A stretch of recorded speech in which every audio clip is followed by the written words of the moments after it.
Hello, good morning student. Today we start Excel. Excel एक बहुत महत्वपूर्ण टूल है हमारा, या एक बहुत महत्वपूर्ण एप्लीकेशन है MS ऑफिस की, जिसमें हम बहुत सारे काम कर सकते हैं और बहुत आसानी से कर सकते हैं। कई सारे फॉर्मूले हम लगा सकते हैं, किसी भी तरीके की हम इसके अंदर टेबल क्वेरी कर सकते हैं, रो एंड कॉलम में जो डेटा होता है उसे बना सकते हैं। ठीक है, मार्कशीट हो गई आपकी, उसे आप बना सकते हो। एम्प्लॉय की सैलरी आप कैलकुलेट कर सकते हो। बड़े से बड़ा शेयर मार्केट का जो इन्वायरमेंटल है, जो उसका इन्वायरमेंट किस तरीके से बना हुआ है, वो सब जो एप्लीकेशन बनी है वो with the help of Excel है, क्योंकि एक्सेल ही सबसे पहला डेटाबेस था। उसके बाद में फिर आपका एक्सेल के साथ में MS एक्सेस आने लगा। उसके बाद में तो फिर Oracle, MySQL, SQL, MariaDB, MongoDB and many more software available now times, but Excel is most important role play in MS Office. So let's start. लेकिन एक्सेल ओपन करने से पहले थोड़ा सा एक्सेल के बारे में जान लें कि होता क्या है आखिरकार एक्सेल, तो इसमें ज़्यादा अच्छा लगेगा। देखिए, इसको आप चाहें तो राइट डाउन कर लीजिएगा। देखते देखते यहाँ पर हमारे पास है ओपन वर्कबुक। ठीक है, limit by available memory and system resources के ऊपर निर्भर करता है। जितना आपके सिस्टम में मेमोरी होगी, आपका सिस्टम का रिसोर्सेज होगा, उस हिसाब से काम करेगा। Row and column on worksheet, तो अगर हम बात करें तो 10,48,566 है ना, 10,48,576 रोज़ होती हैं और 16,384 कॉलम्स होते हैं। बहुत ध्यान से याद रखना, पेपर में कई बार क्वेश्चन आता है कि how many row and how many column in Excel 2013, 16, 18, 2021 last time तक ना। कॉलम की विड्थ कितनी आप बढ़ा सकते हो, कितना हाइड कर सकते हो, कॉलम की विड्थ को आप कितना कर सकते हो, तो उसका जो है वो 255 कैरेक्टर एक कॉलम के अंदर आ सकते हैं। आप लिख के देखना, 256 कॉलम जैसे लिखोगे तो मना कर देगा कि इनफ। ठीक है, तो 255 कैरेक्टर्स ही आ सकते हैं। रो हाइट, जो रो की हाइट आप कितनी बढ़ा सकते हैं, 409 पॉइंट्स, यानी कि केवल 409 पॉइंट तक आप बढ़ा सकते हैं। हालांकि हमें कभी ज़रूरत ही नहीं पड़ती है इसकी, हम ज़्यादा 10 या 15 या 20, मैक्सिमम 50, ज़्यादा 70 हम उसकी जो हाइट है वो करते हैं, लेकिन 409 पॉइंट हम हाइट कर सकते हैं। ठीक है, page break 1026 horizontal and verticals. ठीक है, इसके बाद में total number of character data cell can contains 32,767 characters हम यूज़ कर सकते हैं इसके अंदर। ठीक है, और ये कैरेक्टर्स जो हैं ये उतने हैं जितने, अगर आपने कभी सी लैंग्वेज के बारे में सुना हो या पढ़ा हो, तो वहाँ पर एक वेरिएबल होता है इंटीजर। इंटीजर में भी जो लेंथ होती है वो होती है 32,767 माइनस से प्लस के 32,768। ठीक है, कैरेक्टर इन अ हेडर और फुटर कितने आप ले सकते हैं, 255 ही ले सकते हैं। उसके बाद maximum number of line feeds पर सेल 253। ठीक है, sheets in a workbook limited by available में डिफॉल्ट एज वन शीट आती है बाय डिफॉल्ट, और आप इसमें 255 शीट तक ले सकते हैं। ठीक है, colour in a workbook 16 million colour होते हैं इसके अंदर, 32 bit with full access to 24 bit colours spectrums. ठीक है, तो इतने कलर्स होते हैं, मतलब इतने कलर का कॉम्बिनेशन आपके पास अवेलेबल है। ठीक है, unique cell format cell style 65,490, fill style 256, line weight and styles 256। ठीक है, ये सब है। अच्छा, इसमें एक और चीज़ होती है कि हम जब बात करते हैं किसी भी चीज़ की कि इसका साइज़ कितना रखना है, तो हम देखते हैं उसमें जो मिनिमम साइज़ होता है कितना होता है, पता है आपको? देखो 8, और मैक्सिमम साइज़ का कितना है 72। हालांकि हम इसको 72 से ज़्यादा लेके जा सकते हैं, लेकिन जो मैक्सिमम साइज़ है वो कितना है हमारा 72 ही है। ठीक है, जो अकॉर्डिंग टू द स्टैंडर्ड है UTF, यूनिवर्सल टेक्स्ट फॉर्मेट। और नॉर्मली इसके अंदर बहुत सारे हमारे पास फ़ॉन्ट के टाइप हैं, जो फेस होते हैं, कैलिबरी लाइट है, कैलिबरी है, मंगल, टाइम्स न्यू रोमन, लूसिडा ब्राइट, बेनिफर, ये हिंदी में है ना, कुर्तीदेव 010, एलेप्स, एलिजेरियन, और सबका अलग अलग रोल है। देखो मैं अभी आपको यहाँ दिखाता हूँ, ये सब एक अलग रोल में आएंगे अगर हम देखेंगे तो। ये देखिए सबका चेंज हो रहा है। आपको जिस तरीके से भी उचित लगता है, जो आपको लगता है कि मैं इसमें कंफर्टेबल हूँ, उस फॉन्ट फेस को आप ट्राई कर सकते हैं। ठीक है, ये MS ऑफिस के द्वारा दिए जाते हैं।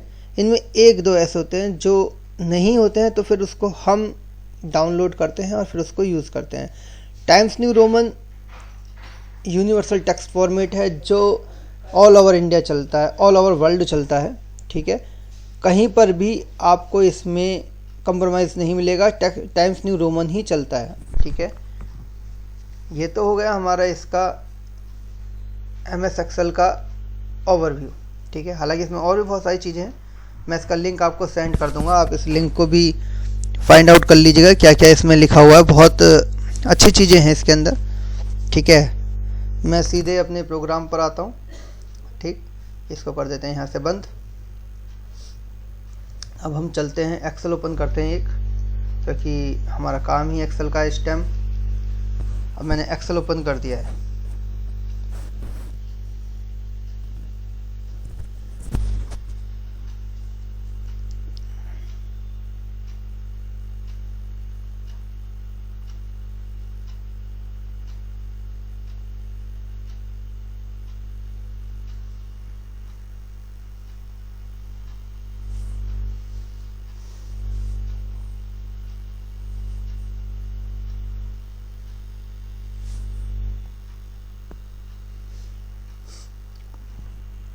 देखिए ये है एक्सेल, और ये जो आपको साइड में दिखाई दे रहे हैं, ये अलग अलग टेम्पलेट्स हैं, tip and track, get formatted with.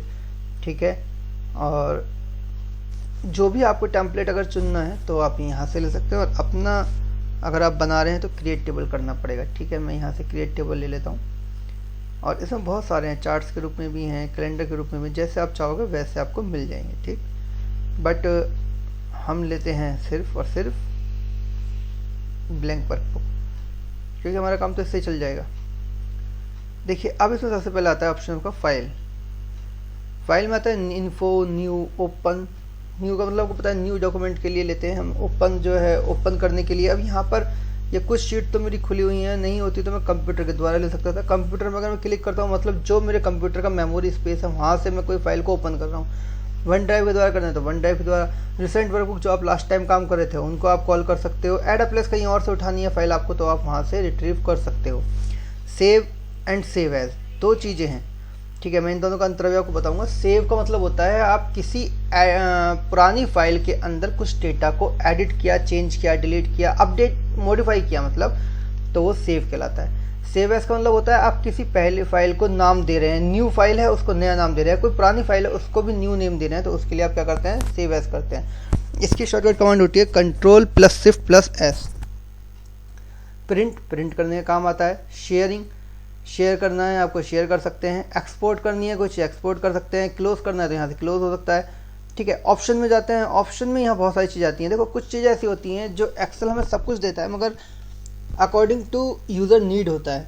भाई मुझे कुछ चीज़ें नहीं चाहिए तो मैं उसे यहाँ से हटा दूंगा तो मुझे सामने नहीं डिस्प्ले होंगी, और अगर मुझे वो चीज़ चाहिए तो मैं यहाँ से इनेबल कर दूंगा तो वो मुझे सामने डिस्प्ले हो जाएगी। ठीक है, जैसे ये राइट लगे हुए हैं इसका मतलब ये सारी चीज़ें मुझे चाहिए।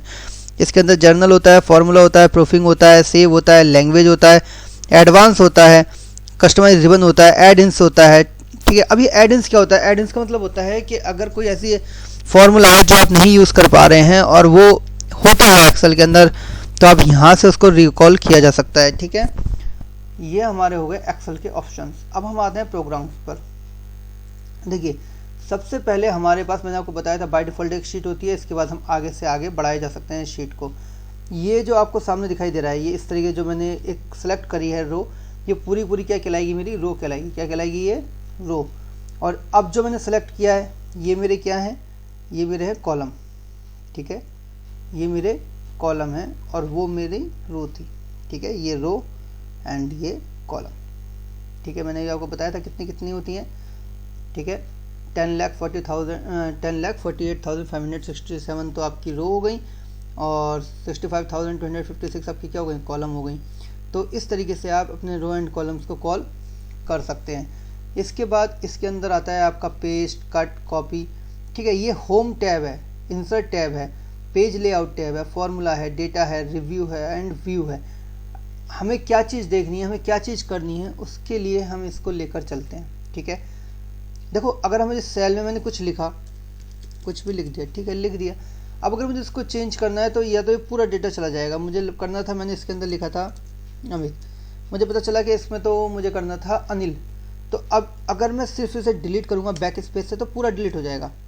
तो मुझे क्या करना पड़ेगा, मुझे F2 कमांड यूज़ करनी पड़ेगी। अब ये इसके अंदर से पूरा डेटा डिलीट नहीं करेगा, केवल जो मुझे चाहिए उसको डिलीट करेगा।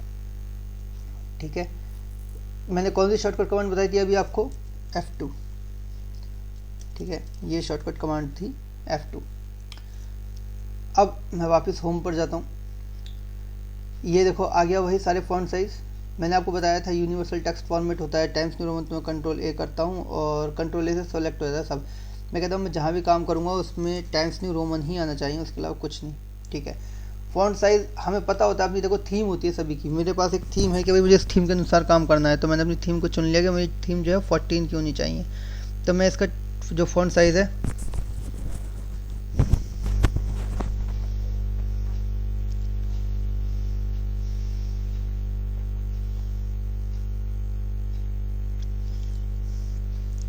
ठीक है, ये यहाँ पर हो गया इस तरीके से। अब मैंने इसका साइज़ भी बढ़ा दिया, 12 कर दिया। ठीक है, अब मैं क्या काम करूँगा इसमें, जब मैंने साइज़ को कर दिया है तो मैं इसमें लेता हूँ एक फॉर्मेट, उस फॉर्मेट के अकॉर्डिंग काम करेंगे हम। ठीक है, देखते हैं वो फॉर्मेट कैसे लिया जाता है। मैंने स्टार्टिंग में लिखा serial number, name of employee, यहाँ लिखा मैंने क्लास, पोस्ट, जेंडर, कैटेगरी। ठीक है, कैटेगरी के बाद मैंने लिखी यहाँ पे सैलरी, यहाँ लिखी मैंने सैलरी गलत कर दिया मैंने थोड़ा सा, मैं यहाँ पे DO भी ले लेता हूँ। यहाँ कर दी सैलरी और यहाँ कर दिया मैंने सैलरी के बाद में क्या आपका HRA 5%, DA 4%,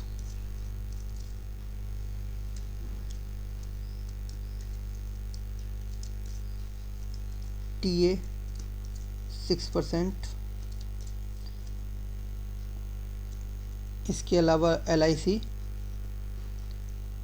ठीक है, और जो भी उनका लोन है, लोन अमाउंट, उसके बाद में टोटल सैलरी।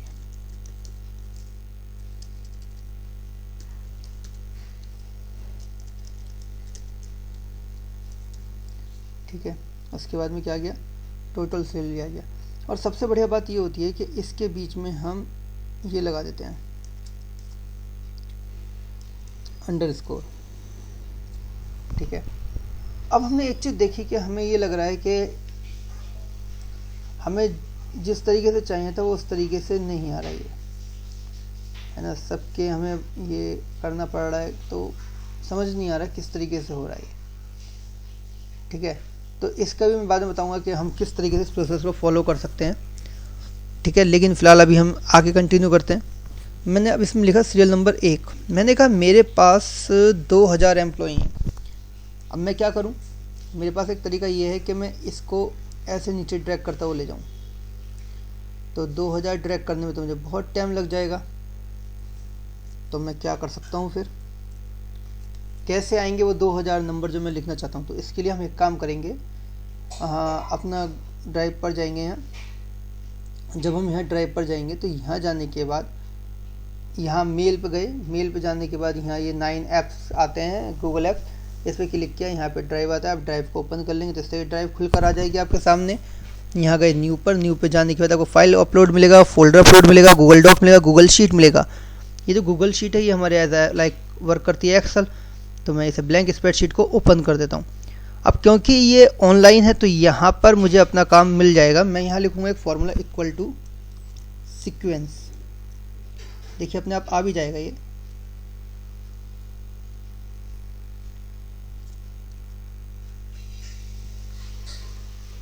मैंने शायद इक्वल टू नहीं लगाया था, इक्वल टू, देखिए सीक्वेंस आ गया।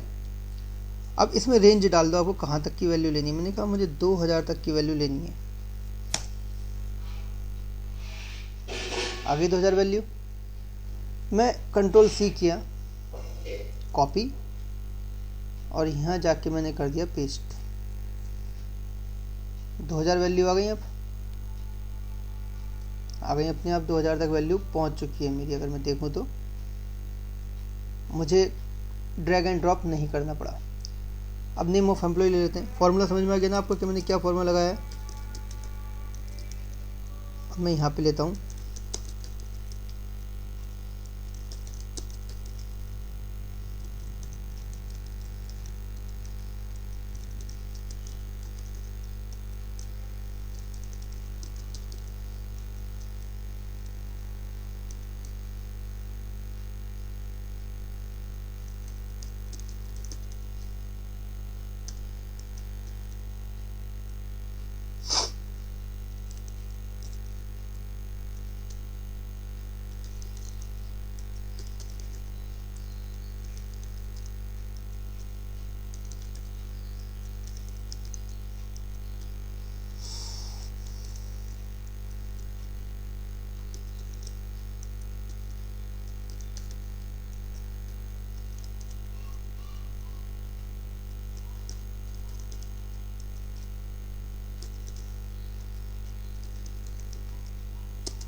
ये मैंने कुछ लिया, कुछ नाम। अब मैंने इनकी पोस्ट भी ले ली, इसको HR बना दिया, इसको भी HR बना दिया, इसको मैनेजर बना दिया। अब देखो मुझे इनके लिए ये करना पड़ेगा हर बार, एम्प्लॉय बना दिया, ठीक है। तो इसमें कुछ को हम चेंज कर देंगे, सेल्स, परचेज,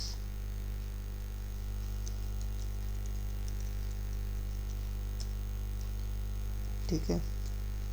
इसको रिसेप्शनिस्ट, ये रिकॉर्ड इंचार्ज बना देते हैं, और यहाँ हम कर देते हैं आपका सब सेल्स। तो अब यहाँ पर ये सब चीज़ आ गई। अगर आप देखें तो मैंने यहाँ पर सबको डिपार्टमेंट दे दी हैं। इसके बाद जेंडर डाल देते हैं, male male male male male, सारे मेल हैं यहाँ तक। इसके बाद सारी फीमेल हैं। इसके बाद आ जाओ यहाँ पे सेल लिखे हम बात करते हैं कास्ट की। तो कास्ट में journal, SC, ST, SC, journal, journal, journal, SC, ST, OBC, OBC, OBC, ठीक है, journal, SC, journal, ST, OBC, OBC, OBC और जर्नल। ये मैंने कास्ट कैटेगराइज कर दी इसकी। अब इन सबकी डेट ऑफ बर्थ एक ही फॉर्मूले से रखूँगा मैं, 11/3/2000, ठीक है। सबकी अलग अलग हो जाएगी, 12/4/2000, ठीक। सबकी यही कर देता हूँ मैं, नॉर्मली हो जानी चाहिए। यस, 11/12 हो गई है सबकी, ठीक है। अब इस तरीके से जब मैं देख रहा हूँ कि मैंने ऐसा कर दिया है, तो मैं इसके अंदर यूज़ कर सकता हूँ इसको, ठीक है। ये मैंने बना दिया है,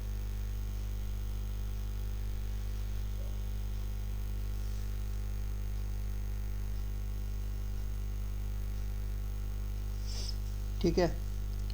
इसके बाद सैलरी पे आते हैं। ठीक है, सैलरी पर आते हैं। सैलरी जो है किस तरीके से बनेगी,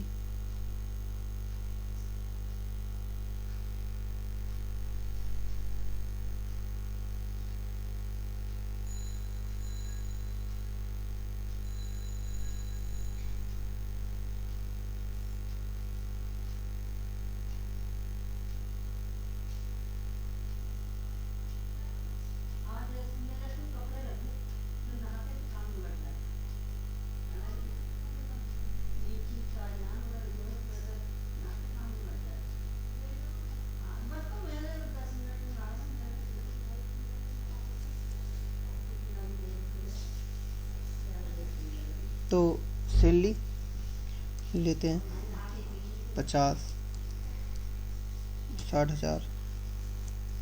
ठीक है, ठीक, 30 हज़ार, 40 हज़ार। अब इनको ही कॉपी पेस्ट मार देते हैं क्योंकि कुछ भी अलग नहीं है।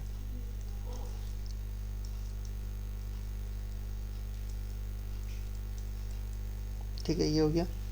अब इसके बाद जाते हैं हम यहाँ पर निकालेंगे HRA DA TA सब। अब देखो कैलकुलेशन कैसे होती है ये देख लें आप। ये नॉर्मल कैलकुलेशन है जो मैं कर रहा हूँ। इस कैलकुलेशन में कुछ भी ज़्यादा नहीं करना।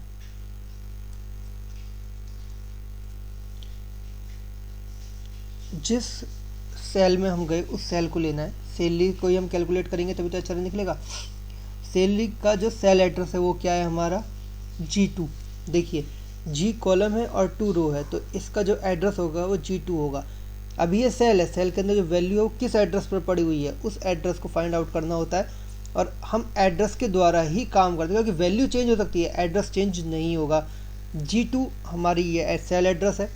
उसके बाद में इंटू कर देंगे और इंटू करके हम क्या करेंगे, यहाँ पर 5% लिख रखा है तो 5। ठीक है, और डिवाइड बाय 100, ये आ गए 2500 रुपये। ठीक है, मैं इसी फॉर्मूले को इन दोनों में भी कैलकुलेट कर देता हूँ। लेकिन यहाँ पर अभी दिक्कत आ गई क्या, यहाँ पर वो हिसाब नहीं आया। देखो 5 की जगह मुझे 4 करना था। ठीक है, अब यहाँ पर मुझे क्या करना है, यहाँ मुझे 6% करना है। लेकिन देखो हर बार एक वैल्यू भी ख़त्म कर रहा है ये। ठीक है, यहाँ पर वैल्यू मैंने क्या ली थी G2 और यहाँ वैल्यू क्या हो गई H2, जबकि वैल्यू क्या होनी चाहिए, G2 ही होनी चाहिए। सैलरी तो सेम रहेगी ना, सैलरी चेंज थोड़ी ना हो जाएगी। उसके बाद ऐसे यहाँ पर I2 हो गया, मतलब एक कॉलम पीछे का ले रहा है। देखो ये याद रखना, जब आप कभी कॉपी पेस्ट मारते हो तो ये सब चीज़ें पॉसिबिलिटी है कि ये हो जाए। ठीक है, LIC और लोन के लिए मैं एक अमाउंट क्लियर कर देता हूँ कि भाई 2000 रुपये की हम LIC दे रखी है सबको और 1000 रुपये का सबके पास लोन है। अब टोटल सैलरी की बात करते हैं तो इक्वल टू सम नहीं यूज़ करेंगे। देखो वैसे हम सम यूज़ करते हैं, सम क्यों यूज़ नहीं करेंगे, क्योंकि हमें LIC और जो लोन है हमारा इसको हमें माइनस करना है, क्योंकि ये फंड पैसा स्कूल से ही कटता है।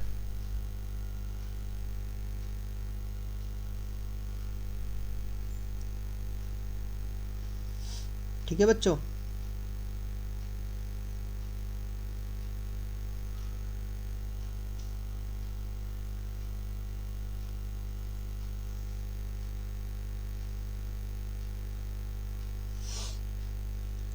ठीक है। टोटल सैलरी मैंने करा।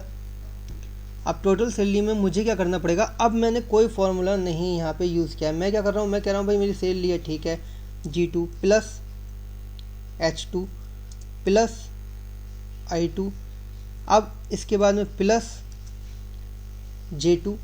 जो देखो मैं सेल एड्रेस ही लिख रहा हूँ, अब ध्यान से समझना मेरी बात को, मैं सेल एड्रेस लिख रहा हूँ G2 H2 I2 J2 जो कॉलम है, और पहले हम कॉलम को यूज़ करते हैं उसके बाद में रो को यूज़ करते हैं।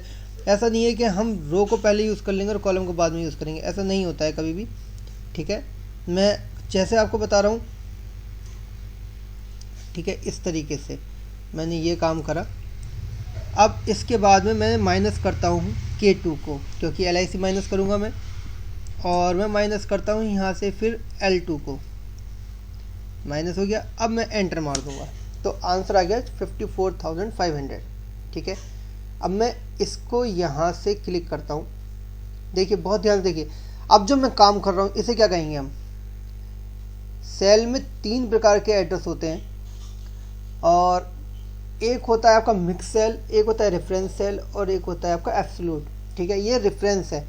अभी इसमें सब में G2 से कैलकुलेशन की जा रही है और अब मैं इसको जब नीचे लेके जाऊंगा तो ये कैलकुलेशन हो गई सारी की सारी, यहाँ तक आ गई। ठीक है, अब देखो आप किसी की भी एक अमाउंट चेंज करके देखो। मैं यहाँ पे अमाउंट कर देता हूँ 67,000, यस इतनी कर देता हूँ। देखो तुरंत आंसर चेंज हो गया। इसकी आप देख लो, अगर मैं करता हूँ इसकी 45,908, इसकी वैल्यू चेंज हो गई। ठीक है, तो जिसकी भी वैल्यू आपको चेंज लग रही है, आप करना चाहते हो, आप यहाँ से बहुत ही आसानी के साथ उस वैल्यू को चेंज कर सकते हो। यहाँ तक बहुत क्लियरली समझ में आ गया। मैंने कोई सम फॉर्मूला यूज़ नहीं है। सम का जब करेंगे जब एक साथ सारी वैल्यू सम के लिए आएंगी हमारे पास। ठीक है, अभी सम के लिए हमारे पास कोई वैल्यू नहीं आई तो मैंने इसलिए सबको सम नहीं किया है। क्लियर हो गई बहुत। ठीक है, क्योंकि मुझे LIC और लोन को माइनस करना था, इसलिए मैंने एक नॉर्मल फार्मूले के बजाय मैंने सिर्फ वो जो चीज़ मुझे प्लस चाहिए उनको प्लस करता चला गया, जो माइनस करनी थी वो माइनस करता चला गया। ऐसा नहीं है कि प्लस अगर इसके बाद भी कोई संख्या होती है जिसमें प्लस करते हैं तो हम प्लस कर सकते हैं। ठीक है, ऐसा कुछ नहीं है कि हम प्लस नहीं कर रहे हैं, कर सकते हैं। Plus plus plus minus minus plus plus minus plus, इस तरीके से भी हम आगे कंटिन्यू कर सकते हैं, वो तो आपके ऊपर है। लेकिन सेल एड्रेस का आपको ध्यान रखना है।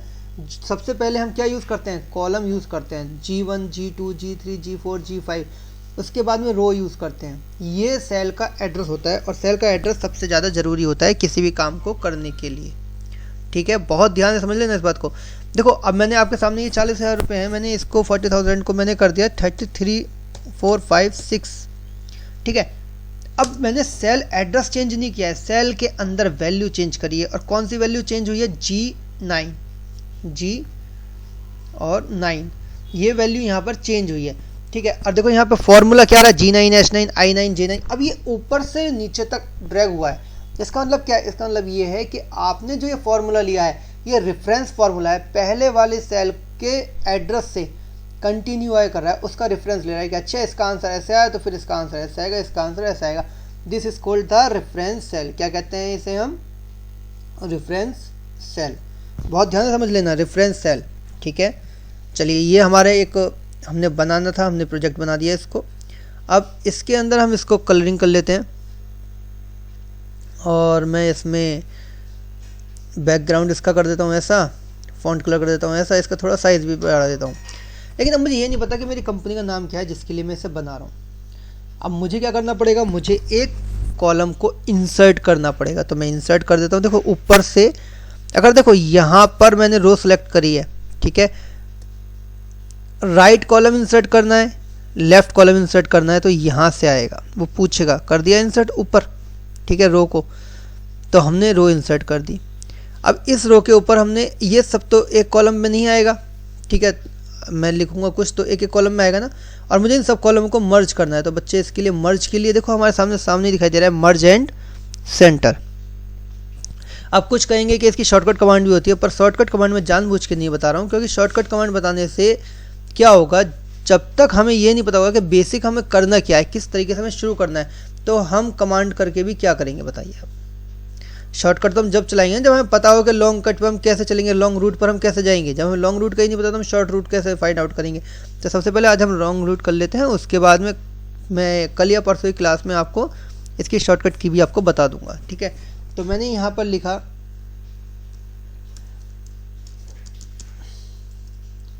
यहाँ ऊपर लिख दिया मैंने